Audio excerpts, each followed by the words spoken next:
اکثر اہل یورپ یہ سوال کرتے ہیں کہ اسلام بزور شمشیر پھیلا ہے۔ اس سے پہلے ہی میں نے ایک جواب دیا تھا اس سلسلے میں، وہ آپ ویڈیو دیکھ سکتے ہیں، اور آج یہ دوسرا جواب دینے کے لیے آپ کے سامنے حاضر ہوا ہوں کہ جو لوگوں کا یہ خیال ہے اور وہ دلیل کے اندر یہ بات پیش کرتے ہیں کہ اسلام کے اندر خوب جنگیں ہوئی ہے، خوب لڑائیاں ہوئی، اسی کی بنیاد پر اسلام پھیلا ہے، تو یہ دلیل سن کے آپ کو بھی ہنسی آئے گی اور آپ کو بھی افسوس ہوگا کہ کیسے کم ذہن کے لوگ ہیں کہ دلیل کے اندر کوئی مضبوط دلیل پیش کرنی چاہیے۔ کہتے ہیں کہ اسلام بزور شمشیر پھیلا ہے، بزور تلوار پھیلا ہے، اور اس کی دلیل دیتے ہیں کہ لڑائیاں خوب اسلام کے اندر ہوئی ہے۔ تو میں یہ پوچھنا چاہتا ہوں کہ کیا لڑائی کرنا اور جنگ کرنا کسی متمدن قوم کے خلاف ہے؟ کیا کسی تہذیب اور تمدن کے خلاف ہے؟ اگر خلاف ہوتا تو لڑائیاں پھر اسلام کے علاوہ کسی بھی قوم کے اندر نہیں ہونی چاہیے تھی۔ لیکن اگر آپ دیکھیں گے تو اسلام کے علاوہ تمام قوموں کے اندر لڑائیاں ہوئی ہیں، اور اگر لڑائی کی بیس پر اسلام پھیلتا تو جن جن قوموں نے لڑائیاں کی ان قوموں کے مذہب کو پھیلنا چاہیے تھا دنیا کے اندر۔ مثال کے طور پر عیسائیوں کے جو دو بڑے بڑے فرقے ہیں، پروٹسٹنٹ اور کیتھولک، ان کے اندر کئی سال تک جنگیں ہوئی، ورلڈ وار ہوا ہے، اور جب ان کے اندر ورلڈ وار ہوا، ان کے اندر عالمی جنگیں ہوئی ہیں، تو ان کا جو مذہب تھا عیسائی، وہ پوری دنیا میں پھیلنا چاہیے تھا، کیونکہ انہوں نے جنگ کی کئی سالوں تک۔ اگر جنگ کی بیس پر ہی جو ہے وہ دین اور مذہب پھیل رہا ہے۔ اسی طریقے سے ہندوؤں کے اندر کورو اور پانڈوؤں کے اندر، یعنی مہابھارت رامائن آپ پوری اٹھا کے دیکھ لیجیے، کیا لڑائی تو ہے۔ تو اگر لڑائی کی بیس پر دین پھیلتا، مذہب پھیلتا، دھرم پھیلتا، تو جن جن قوموں کے اندر، جیسے کہ ہندو قوموں کے اندر بھی ہوئی لڑائی ہے، تو اس لڑائی کے بیس پر پوری دنیا کے اندر ان کے مذہب کے لوگ ہو جانا چاہیے تھا، ان کے مذہب کے ماننے والے لوگوں کو پیدا ہو جانا چاہیے تھا۔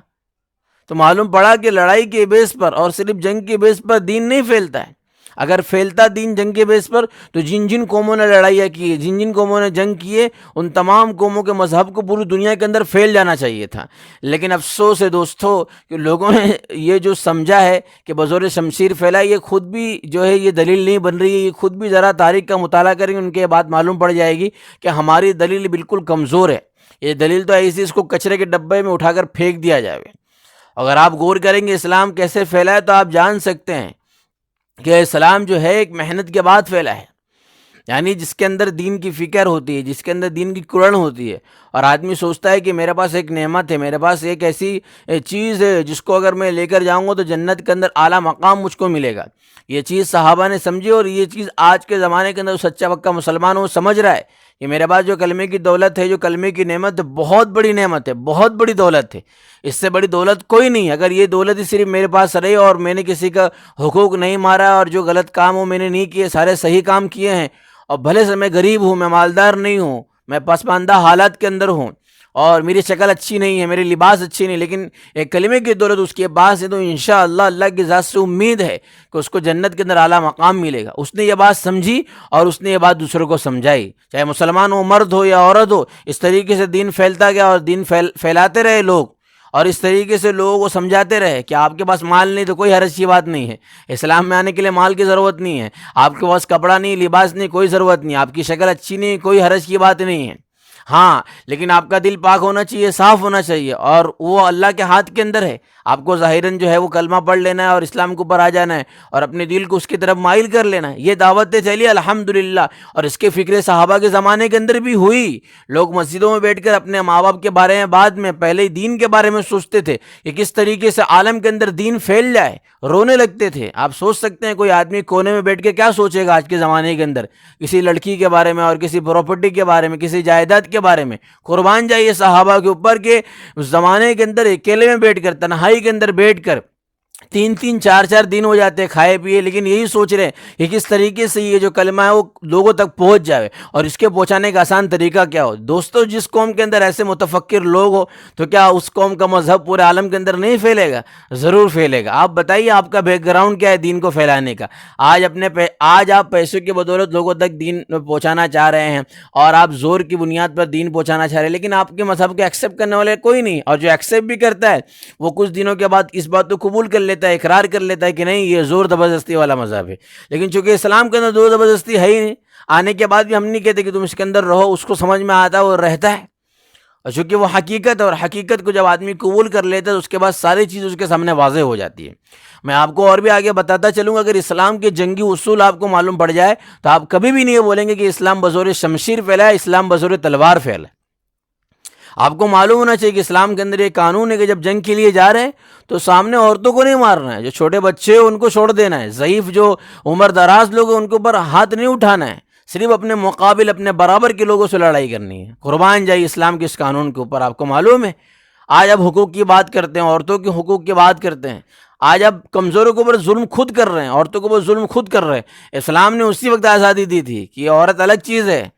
ہاں اس کو بس ظلم نہیں کیا جائے گا۔ اس وقت سے اسلام نے ظلم سے اس کو بچایا اور آج تک الحمدللہ اسلام بچاتے آ رہا ہے۔ اپنے مقابل کے لوگ سے لڑنے کو اسلام نے سکھایا ہے، اور آپ جو ہے کمزوروں کو بڑا چڑھ کے بیٹھ گئے اور اپنے آپ کو بہت بڑے جو ہے وہ سمجھتے ہیں ماہر، اور اپنے آپ کو بہت بڑے حقوق کے پاسباں سمجھتے ہیں کہ ہم لوگ حقوق کو سنبھالنے والے اور حقوق ادا کرنے والے لوگ ہیں۔ دوسری بات یہ سنیے اسلامی قانون کے اندر، جنگی قانون کے اندر، کہ اگر ایک شخص سامنے والا ایسا ہے کہ جس نے آپ کے خاندان کے کئی افراد کو مارا ہے، آپ کی ماں کو، آپ کے باپ کو، آپ کے بھائی کو، آپ کی بہن کو، اور اسی طریقے سے آپ کے اور بھی جتنے بھی لوگ رشتہ دار ان کو اس نے مارا ہے اکیلا، اور ایک وقت ایسا آتا ہے کہ آپ کو اتنی طاقت، اتنی قوت اور حاصل ہو جاتی ہے کہ آپ اس کے اوپر قابو پا لیتے ہیں، اور وہ آپ کے نیچے، آپ اس کے اوپر ہیں، اب اگر آپ چاہیں تو اس کو مار سکتے ہیں، ایسی پوزیشن ہو گئی ہے۔ اور ایسی پوزیشن کے اندر اگر سامنے والا جو نیچے گرا ہوا شخص ہے جس نے آپ کے خاندان کے کئی لوگوں کو مارا ہے، اگر صرف وہ زبان سے کلمہ پڑھ دیتا ہے لا الہ الا اللہ محمد الرسول اللہ، تو آپ کو معلوم ہے اسلام کے اندر یہ حکم ہوگا کہ اب جو شخص اس کے اوپر چڑھ کے بیٹھا ہے وہ اس کو نہیں مار سکتا ہے۔ اگرچہ نیچے گرنے والا شخص جو کلمہ پڑھ رہا ہے اس شخص نے اس کے خاندان کے کئی لوگوں کو مارا ہے، لیکن اس کے باوجود بھی اب اسلام یہ حکم دے گا کہ اب اس کو آپ نہیں مار سکتے۔ کیوں؟ چونکہ اس نے کلمہ پڑھ لیا ہے۔ اور اسلامی کہتا ہے کہ اب تم ظاہری کے مکلف ہو، بس اس کے دل کو نہیں پھاڑ کے دیکھ سکتے، اگرچہ اس نے دل سے کلمہ نہ پڑھا ہو، صرف ظاہراً کلمہ پڑھا ہو، صرف اپنی جان کو بچانے کے لیے کلمہ پڑھا ہو، لیکن تب بھی اسلام یہ کہتا ہے کہ نہیں، اب اس نے کلمہ پڑھ لیا، تم اس کو نہیں مار سکتے۔ اگر تم نے اس کو مار دیا تو تم جہنم میں جاؤ گے، چونکہ ایک مسلمان ہے وہ، اور مسلمان قتل کرنے والا سیدھا جہنم کے اندر رسید ہوگا۔ اور آگے سنیے کہ اگر آپ کو یہ جان کا خطرہ بھی ہے، مان لیجئے کہ اگر میں اس کو چھوڑ دوں گا تو بعد میں کلمہ قبول کرنے کے بعد یہ پھر جائے گا اور مجھ کو مار دے گا، تب بھی اسلام یہ حکم دیتا ہے کہ یہ سب نہیں سوچنے کی ضرورت ہے آپ کو، اس نے کلمہ پڑھ لیا، اب آپ اس کو نہیں مار سکتے۔ قربان جائیے دوستو، اس اسلام نے مخالف کو اور دشمن کو اتنا سپر پاور بنا دیا اور اس کو اتنی پاور دی ہو، تو کیا اب تب بھی اس اسلام کے متعلق یہ کہیں گے آپ کہ وہ اسلام بزور شمشیر پھیلا ہے، وہ اسلام بزور تلوار پھیلا ہے؟ افسوس ہے آپ جیسے لوگوں کی چھوٹی عقلوں کے اوپر۔ آگے ایک واقعہ بتا کر اپنی باتوں ختم کروں گا کہ اسلامی قانون کے اندر صرف قانون نہیں بلکہ اسلامی قانون کے اوپر خلفائے راشدین نے عمل کر کے دکھلایا ہے۔ اس لیے کہ اس سے پہلے والے ویڈیو کے اندر میں نے بتایا تھا حضرت علی رضی اللہ تعالیٰ عنہ کا واقعہ، جو یہودی کے ساتھ پیش آیا تھا، تو حضرت علی نے کس طرح اسلامی قانون کے اوپر عمل کر کے دکھلایا۔ صرف نہیں کہ اسلامی قانون ہے تو بھائی اتنا سخت قانون ہے، کون اس کے اوپر عمل کرے گا، نہیں، بلکہ عمل کر کے دکھلایا حضرت علی نے۔ اور ایسے ایک واقعہ حضرت عمر رضی اللہ تعالیٰ عنہ کو سناتا ہوں میں، سنیے اچھی طریقے سے، کہ حضرت عمر رضی اللہ تعالیٰ عنہ کے زمانے کے اندر ایک شخص تھا جس کا نام ہرمزان تھا، جس کو اگر آپ انگلش کے اندر دیکھیں گے تو ہارموزن اس کا نام آئے گا۔ وہ ایران کا بہت مشہور اور معروف سپہ سالار تھا، اور مسلمانوں کو اس نے کئی تکلیفیں پہنچائی، بہت تکلیفیں پہنچائی، اور مسلمان اور ایرانیوں کے درمیان میں خوب جنگیں بھی ہوئی ہے اسی کی بنیاد پر۔ پھر جب ایک آخری جنگ ہوئی تو اس کے اندر وہ گرفتار کر لیا گیا، اور گرفتار کر کے حضرت عمر رضی اللہ تعالیٰ عنہ کے پاس وہ لایا گیا۔ جب اس کو لایا گیا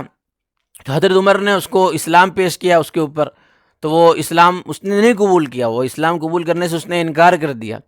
تو حضرت عمر نے جلاد کو حکم دیا کہ اس کو قتل کر دیا جائے، اس کو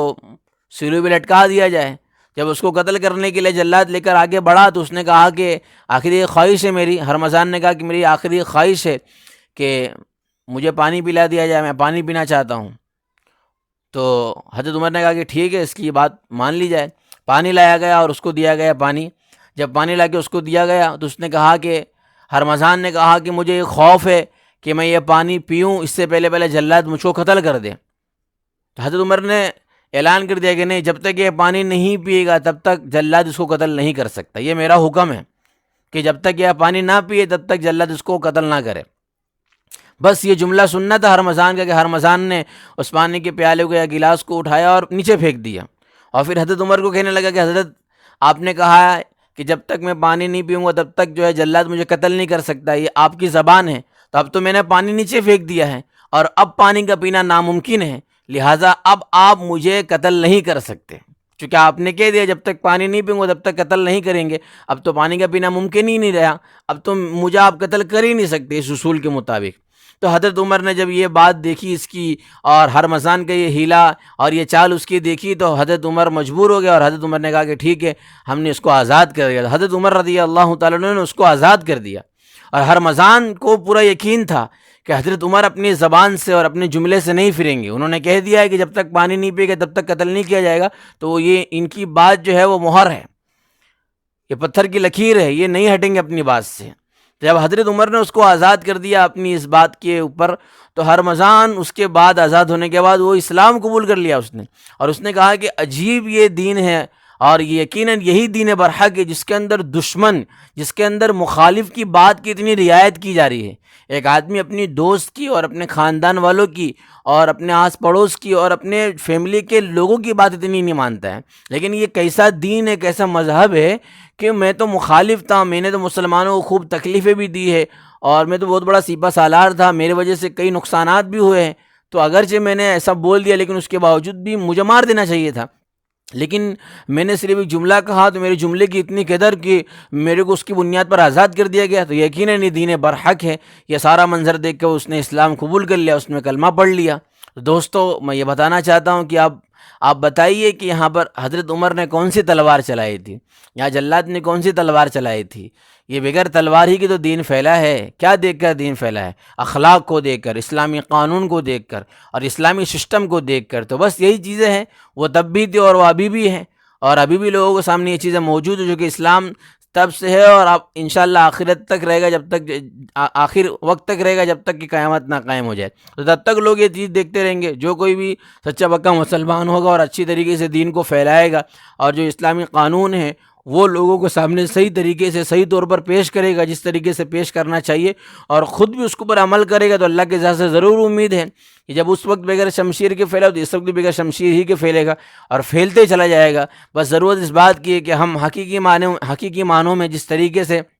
صحابہ کرام نے اسلامی قانون کے اوپر اور قوانین کے اوپر عمل کر کے دکھلایا اور اپنی زندگی عملی بنا کے دکھائی، ہم بھی اس طریقے سے اپنی زندگی کو عملی بنائیں، انشاءاللہ خود بخود یہ دین پھیلتا چلا جائے گا، اور لوگ سوال کرنے والے سوال کرتے چلے جائیں گے۔ ایک وقت وہ آئے گا خود سوال کرنے والا بھی اسلام کے اندر داخل ہو جائے گا، اور وہ پھر خود اقرار کرے گا کہ نہیں، میں تو تلوار کے ذریعے نہیں جو ہے وہ اسلام لایا، بلکہ میں تو اخلاق کو دیکھ کر اور اسلامی قانون کو دیکھ کر ایمان لے کر آیا ہوں۔ بس دوستو، آج کے لیے اتنا ہی، تب تک کے لیے دعا میں یاد۔ السلام علیکم ورحمۃ اللہ وبرکاتہ۔